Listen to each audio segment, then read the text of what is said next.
میں کافی خوش قسمت ہوں ہر معاملے میں. پہلے تو اتنے بڑے سائنٹسٹ کی بیٹی ہوں. حالانکہ اس کا میری اور ان کی ریلیشن شپ پہ ایسا کوئی خاص فرق نہیں ہے، کیونکہ جب وہ میرے ساتھ ہوتے ہیں تو ایک بہت ہی عام انسان جو بے حد محبت لٹاتا ہے اپنی اولادوں پہ، اور کبھی غیر ضروری سختیاں نہیں کی انہوں نے ہم پہ. صرف وہی سختیاں کی جو ایک بچے کے لیے ضروری ہوتی ہیں چیزیں سیکھنے کے لیے زندگی میں.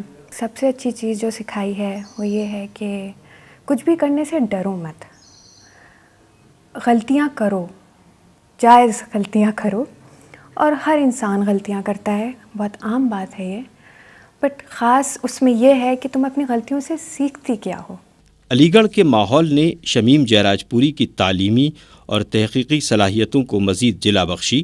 وہ شعبہ حیوانیات میں 1983 میں نسبتاً کافی کم عمری میں پروفیسر بنے. 1988 میں وہ شعبہ حیوانیات کے صدر بنے اور 1993 سے 1995 تک وہ فیکلٹی آف سائنس کے سربراہ رہے.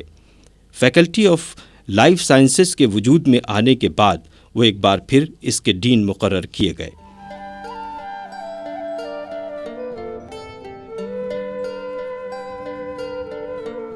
پروفیسر شمیم جیراج پوری کی محنت و مشقت اور توانائی کا اندازہ ان کے تحقیقی کاموں اور ان کی دیگر علمی اور انتظامی سرگرمیوں سے بخوبی لگایا جا سکتا ہے.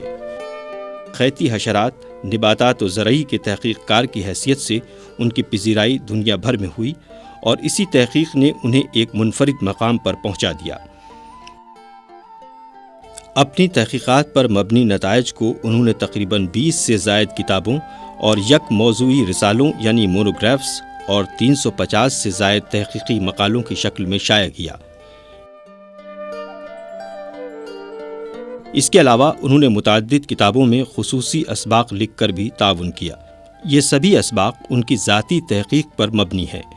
پروفیسر شمیم جیراج پوری کو یہ اعزاز حاصل ہے کہ ان کے 80 سے زائد تحقیقی مقالے ہالینڈ کے ایک جریدے نیماٹولوجیکا نے شائع کیے، جبکہ فرانس کے جریدے ریویو ڈی نیماٹولوجی آف فرانس نے ان کے 40 سے زائد مقالے شائع کیے.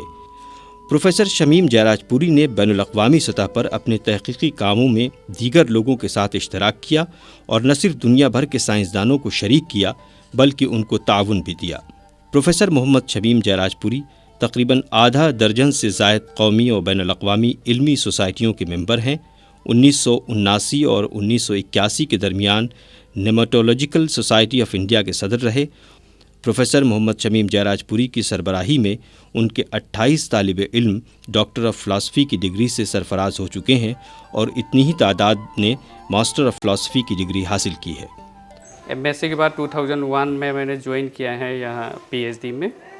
اس کا وہ ہے ہمارا پروفیسر شمیم جیراج پوری سر جو ہے، ان کے اسٹوڈنٹ کے اندر میرے پی ایچ ڈی کے ہیں پروفیسر وسیم احمد صاحب. ون آف دا بیسٹ، مطلب کہ بہت اچھے ان کی پڑھانے کے اسٹائل جو ہے، جیسے کہ ہم لوگوں کو اسکول ڈیز میں ٹیچر پڑھاتے تھے ہاتھ وہ کر کے، مطلب کہ دکھا کے یہ ہے وہ ہے، اس طرح کے پڑھاتے ہیں. مطلب کہ ہم لوگوں کو نہیں لگتا اتنا بڑے سائنٹسٹ ہو کے بھی اسٹوڈنٹ کی ریلیشن جو اتنا نزدیک میں اسٹوڈنٹ کے ساتھ رہیں گے، مجھے امید نہیں ہوتا تھا، مطلب کہ مجھے نہیں لگتا تھا اتنا بڑے آدمی اس طرح کے اسٹوڈنٹ کے ساتھ ریلیشن ہوگا.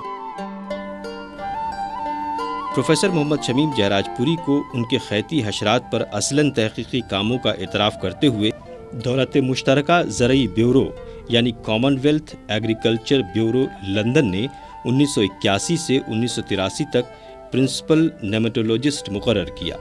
یہ ایک قابل فخر مرتبہ تھا جو ان کو تفویض کیا گیا. حکومت ہند نے پروفیسر جیراج پوری کی ایک انتہائی اور بارتبہ مقام پر تقرری کی جو ان کے شعبہ حیاتیات میں ان کی تحقیقی کاوشوں اور ان کی انتظامی صلاحیتوں کا ایک اور اعتراف تھا. وہ director zoological survey of India کے عہدے پر فائز کیے گئے. وزارت ماحولیات اور جنگلات کے تحت ہونے کے سبب یہ عہدہ حکومت ہند کے صلاح کار کی حیثیت رکھتا ہے. اس عہدے کی وجہ سے انہوں نے حکومت ہند کو صلاح کار کی حیثیت سے حیاتیات کے شعبے میں گراں قدر مشورے دیے جن کی بنیاد پر آگے کی پالیسیاں مرتب کی گئیں. The design was a great challenge.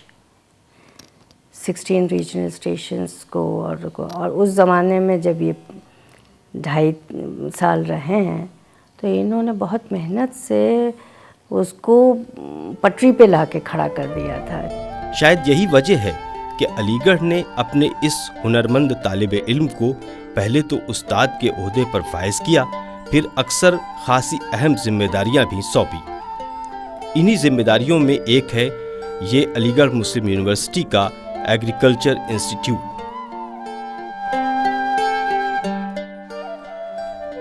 بانی ڈائریکٹر کی حیثیت سے یونیورسٹی نے انہیں یہ ذمہ داری 1993 میں دی، جس کا آغاز اس چھوٹی سی حویلی سے ہوا.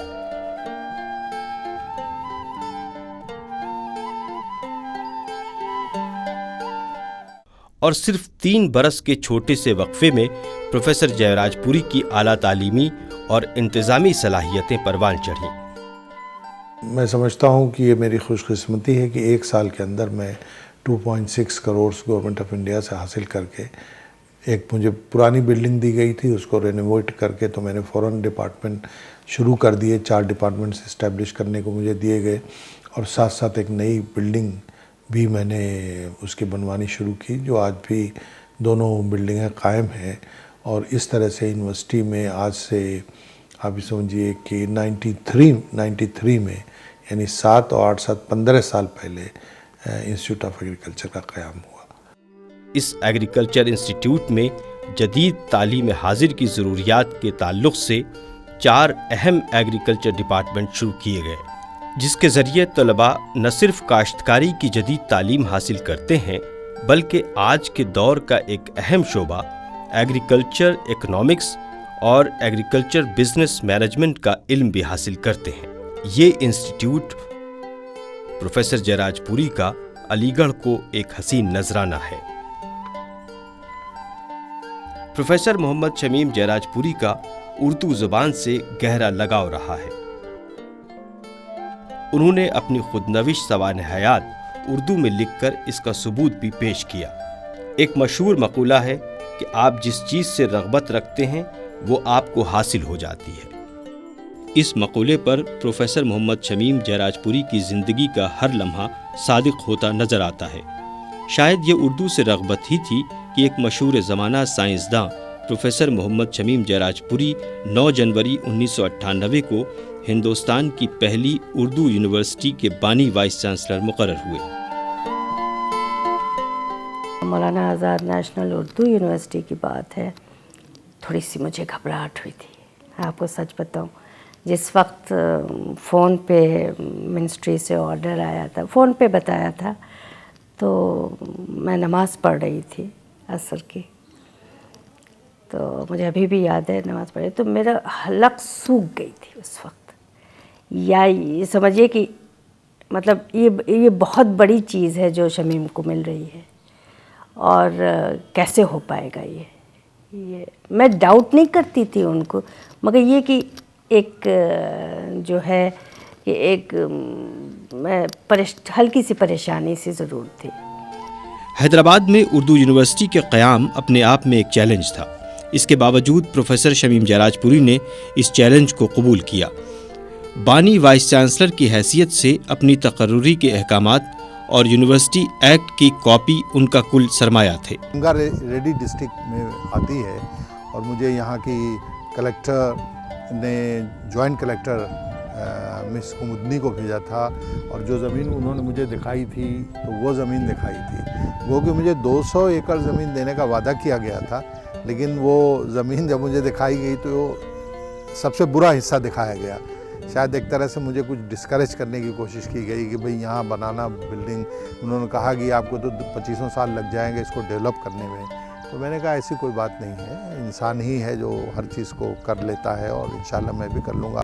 حیرت اس بات پہ ہوتی ہے کہ انہوں نے دیکھتے ہی دیکھتے جیسے ہی وہ آئے ہیں اور ہر کام کو انہوں نے اسی دن کا نپٹانا ضروری سمجھا، اور بڑی جس خوش اسلوبی کے ساتھ انہوں نے حالات ایسے پیدا کیے کہ دیکھتے ہی دیکھتے انہیں زمین اردو یونیورسٹی کے لیے مہیا ہو گئی گچی باولی میں 200 ایکڑ کی.